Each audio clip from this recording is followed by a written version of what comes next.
আসসালামু আলাইকুম। আমি জাফর সরকার, সাবেক সেনা সদস্য। আজকে প্রচন্ড রাগে কথাগুলো আমার বলতে হচ্ছে।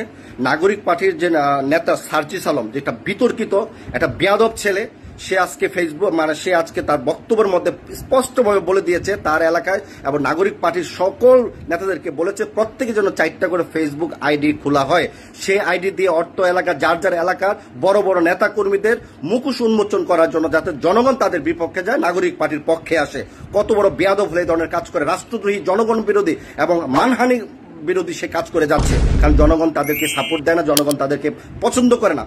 বৈষম্য বিরোধী আন্দোলন যখন হয়েছিল তাদের একটা সিম্পতি ছিল জনগণের কাছে, জনগণ তাদেরকে ভালোবাসত। কিন্তু জনগণ আস্তে আস্তে তাদের সেই রূপ প্রকাশ রূপগুলো তারা দেখতে পাচ্ছে। কত বড় দুর্নীতিবাদ, কত বড় মিথ্যাবাদী, কত বড় অহংকারী এবং কত বড় হিংসুটে এই ছেলেগুলো, এই নাগরিক পার্টিগুলো। বাংলাদেশের যত বড় বড় সংস্থা হোক, বাংলাদেশের যত বড় বড় কাজগুলো হোক, বড় বড় বিএনপি, যত বড় বড় রাজনৈতিক দলগুলো আছে, প্রত্যেকটির সাথে তাদের দলটা অন্তর্ভুক্ত। সাংবাদিকরাও তাদেরকে প্রচার করতেছে যে নাগরিক পার্টির সাথে এইটা, নাগরিক পার্টির সাথে। নাগরিক পার্টি মানে তাদের বাপ, তাদের তারা জন্মদাতা বাপ মানে নাগরিক পার্টি। সমস্ত সাংবাদিকরা তাদের বিরুদ্ধে, তাদের পক্ষ নিয়ে কাজ করছে। আমি ডক্টর মোহাম্মদ ইউনূস স্যারকে আমি সালাম জানিয়ে, সম্মান জানিয়ে কথা বলছি। আপনি সবকিছু পারবেন, আপনার আশা ভরসা মানুষের কাছে মানুষ অনেক কিছু আপনার কাছে আশা করে, কিন্তু আপনি পারবেন বিধে আপনাকে তত্ত্বাবধায়ক সরকারের প্রধান বানিয়েছে। কিন্তু স্যার আপনি এগুলো কি করছেন?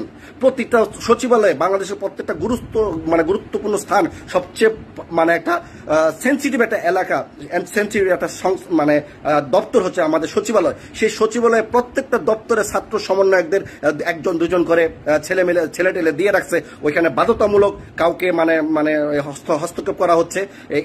বিভিন্ন কাজ নিয়ে যাচ্ছে, এই কাজ করতে হবে, বাধ্যতামূলক করতে হবে। কারণ তারা ডক্টর ইউনূস মোহাম্মদের স্যারের দলের লোক। কারণ ইউনূস স্যার দল না করলেও তারা নাগরিক পার্টিকে প্রকাশ্য তারা ভিতরে তারা সাপোর্ট দিয়ে যাচ্ছে। ওইখানে যে এসপি পোস্টিং দিতে হবে, ডিসি পোস্টিং দিতে হবে, উপসচিব পোস্টিং দিতে হবে, গাজীপুরের প্রশাসক বানাইতে হবে, গাজীপুরের ডিসি বানাইতে হবে, সিটি কর্পোরেশনের মেয়র বানাইতে হবে, কাকে বানাইতে হবে, সবকিছু হস্তক্ষেপ তাদের মাধ্যমে হয়। শত না হাজার কোটি টাকা লেনদেনের মাধ্যমে তারা করছে। ছাত্র সমন্বয় ফোন দিলে প্রত্যেকটা এসপি, ডিসি, বড় বড় ব্যক্তিরা তারা কেঁপে ওঠে। কারণ এগুলো জানে তাদের পিছনে ডক্টর মোহাম্মদ ইউনূস স্যার আছেন। তাহলে আমরা কেন ভাববো যে বাংলাদেশে বৈষম্য বিরোধী হয়েছে? বৈষম্য বিরোধী কাকে বলে? ডক্টর মোহাম্মদ ইউনূস স্যার তো প্রকাশ্যভাবে তাদেরকে সাপোর্ট দিচ্ছে, কোনো রাজনৈতিক দলকে সাপোর্ট দিচ্ছে না। কিছুদিন আগে আপনারা সকলে জানেন যে সাবেক উপদেষ্টা নাহিদ ইসলাম বলছে যে বিএনপি একমাত্র নির্বাচন চায়, এই জন্য ডক্টর মোহাম্মদ সমস্ত বাংলাদেশে যত রাজনৈতিক দল আছে নির্বাচন চায় না, বিএনপি নির্বাচন চায়। আর এই সমস্ত বাংলাদেশে যত রাজনৈতিক দল আছে, বিএনপি যে একটা দল, তার 5 ভাগের 1 ভাগ সমস্ত রাজনৈতিক দলের নাই। তারা নির্বাচন চাইবে না, কি করবে? তারা বাংলাদেশের কিং বিএনপি। আপনারা নাগরিক পার্টি যে দুর্নীতি করছে সেগুলো জনগণ এখন আস্তে আস্তে বুঝতে পারছে। আর কয়দিন পরে এই জনগণই তাদেরকে টেনে শেষে রাস্তায় এনে জুতা পিটা করবে। তখন মানুষ দেখবে না, যেরকম মাথায় উঠাইছিল জনগণ, ঠিক মাথার নিচেও তারা করতে পারবে। বাংলাদেশের নিষিদ্ধ আওয়ামী লীগকে যেরকম মানুষ অপছন্দ করত, ছাত্রলীগকে মানুষ মন থেকে ঘৃণা করত, সেই ছাত্রলীগের চাইতেও ভয়ঙ্কর রূপ ধারণ করছে এই নাগরিক পার্টির সদস্যরা। আমি ডক্টর মোহাম্মদ ইউনূস স্যারকে বলবো, কিছুদিন আগে আপনিও, আমরা ভিতরের খবর আমরা যতটুকু আমরা জেনেছি, ডক্টর মোহাম্মদ ইউনূস স্যার অতিষ্ঠিত হয়ে গেছে নাগরিক পার্টির সদস্যদের এবং তারা সচিবালয়ে হস্তক্ষেপ করার জন্য। তখন বলছে তোমরা স্টপ হয়ে যাও, তোমরা এগুলো স্টপ করো, বাদ দাও, নাহলে আমি পদত্যাগ করবো। আর সেই পদত্যাগের কথাগুলো তারা বিএনপির উপর চাপিয়ে দিয়েছে। বিএনপি নির্বাচন চায়, সংস্কার চায় না, এই জন্য ডক্টর মোহাম্মদ ইউনূস স্যার পদত্যাগ করছে। ডক্টর মোহাম্মদ ইউনূস যদি পদত্যাগ করে তাহলে দেশের পরিস্থিতি ভালো হবে না। ছাত্র জনতা ঐক্যবদ্ধ হয়ে দেশে একটা প্রতিবাদ করবে, এই ধরনের মিথ্যা প্রতিবাদ করে তারা একটা ইস্যু জানিয়ে তারা দেশের জনগণের কাছে সিম্পিতি চেয়েছিল, যারা জনগণ যেন ডক্টর মোহাম্মদ ইউনূসের পদত্যাগ না চান এই বিষয়ে। কিন্তু আসল কথা হচ্ছে এইটাই, ছাত্রদের উপর অভিমান করে, ছাত্রদের উপর রাগ করে উনি এই কথাগুলো বলেছেন। প্রিয় দেশবাসী, প্রিয় বন্ধুগণ, আপনারা সবাই ঐক্যবদ্ধ হন। এই দেশ কিন্তু ভালো নেই। আমরা কিন্তু আবারও বলছি, এই 17 বছর কিন্তু আমরাই প্রতিবাদ করেছিলাম শেখ হাসিনার দুঃশাসন, দুর্নীতি, খারাপ ব্যক্তিদের বিরুদ্ধে। আমরা এখনো করছি, কারণ আমি যে কোনো একটা দলকে আমরা পছন্দ করতে পারি, কিন্তু আমরা দেশের নাগরিক, আমরা ভালো মন্দ বলার অধিকার আছে। কারণ আমরা সবসময় সংবিধানের পক্ষে, আপনার দেশের জনগণের পক্ষে, গণতন্ত্রের পক্ষে। গণতন্ত্র হরণ করবে এরকম কাজ কাউকে করতে দিব না। আপনারাও সবাই দেশের মানুষ, আমাদের বাঙালি জাত এতটুকু বিবেক নিয়ে তারা থাকে, কাউকে মাথাও তুলতে পারে, কাউকে পাও তুলতে পারে। নাগরিক পার্টি সেটা যেভাবে তারা অন্যায় করে যাচ্ছে, যে কোনো কাজ করলে বড় বড় রাজনৈতিক ব্যক্তির সাথে তারা টক্কর দিয়ে কথা বলে, অথচ তাদের একটা এমপি হওয়ার হওয়ার মতো তাদের জনবল সারা বাংলাদেশে এখনো তৈরি করতে পারে না। একটা চেয়ারম্যান হওয়ার জনবল তারা তৈরি করতে পারে না। তাই এত বড় বড় হ্যাডাম তারা কিভাবে বলছে, প্রত্যেকটা সচিবালয়ে এত বড় বড় হ্যাডাম তারা কিভাবে দেখায়, প্রত্যেকটা জায়গায় চাকরি বাকরি ব্যবসা বাণিজ্যের মধ্যে তারা হস্তক্ষেপ করছে, তাদের নির্দেশনা সবকিছু চলছে। ডক্টর মোহাম্মদ ইউনূস স্যারকে বলবো এবং প্রত্যেকটা উপদেষ্টাদেরকে বলবো, আপনারা সচেতন হন, নাহলে এটা দায় দায়িত্ব আপনাদেরও নিতে হবে। এটার পরিস্থিতি কিন্তু আপনাদেরও সাক্ষী হয়ে থাকতে হবে যে আপনারা এগুলো প্রশ্রয় দিয়েছেন।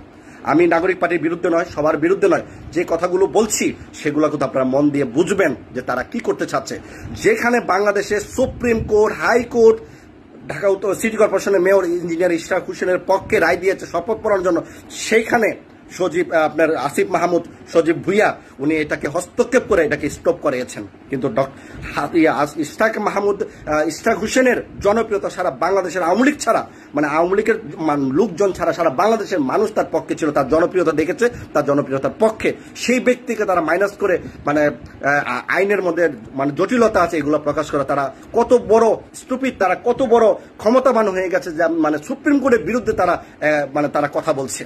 তাহলে দেশের জনগণ তাদের কাছে কি শিখবে? তো আমরা আবার এখানে হিসাব করে দেখলাম যে প্রায় 8 লক্ষ কোটি টাকা 25 এবং 26 অর্থ বছরে বাজেট মানে পেশ করা হয়েছে। সেই বাজেটগুলো যেন যত সময় মানুষের কল্যাণে যেন কাজ করা হয়, এবং আমরা আবারও করা হয় সেই অনুরোধ করছি, দেশের মানুষ শান্তি চায় এবং সুষ্ঠু একটি নির্বাচন চায় তত্ত্বাবধায়ক সরকারের মাধ্যমে, সেটা যে কোনো সরকারই আসুক জবাবদিহিতা সরকার আসতে হবে।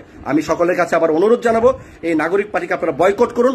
নাগরিক পার্টি ছাত্রলীগের মতো নিষিদ্ধ করতে হবে, তা না হলে তারা যে ব্যাপারও হয়ে গেছে সেগুলো দেশের জনগণ অত্যন্ত ক্ষতির দিকে যাচ্ছে। হাজার হাজার কোটি টাকা তারা বানিয়ে নিয়েছে। প্রত্যেকটা নাগরিক পার্টির নেতাকর্মীরা আজকে কোটিপতি হয়ে গেছে, আন্ডারগ্রাউন্ড থেকে তারা কোটিপতি হয়ে গেছে। আপনারা সব কিন্তু পাচ্ছেন, টিভিতে টকশোতে শুনেন, গরিব দুঃখী মানুষের কথা শুনেন, বিভিন্ন সাক্ষাৎকার নেন, সব নাগরিক পার্টির বিরুদ্ধে। এই ধরনের জনগণ বিরুদ্ধে যারা থাকবে তারা দেশের রাজনীতি করার কোনো সুযোগ নাই। প্রিয় দেশবাসী, সবাই লাইভটা শেয়ার দিবেন এবং সার্জিস আলমকে দ্রুত আইনের আওতায় এনে তাকে গ্রেফতার করে তার যে কাহিনীগুলো তার করেছে এটার জন্য সর্বোচ্চ সাজা আমরা চাই। এই ধরনের সে সাম্প্রতিক দাঙ্গা লাগানো চাচ্ছে।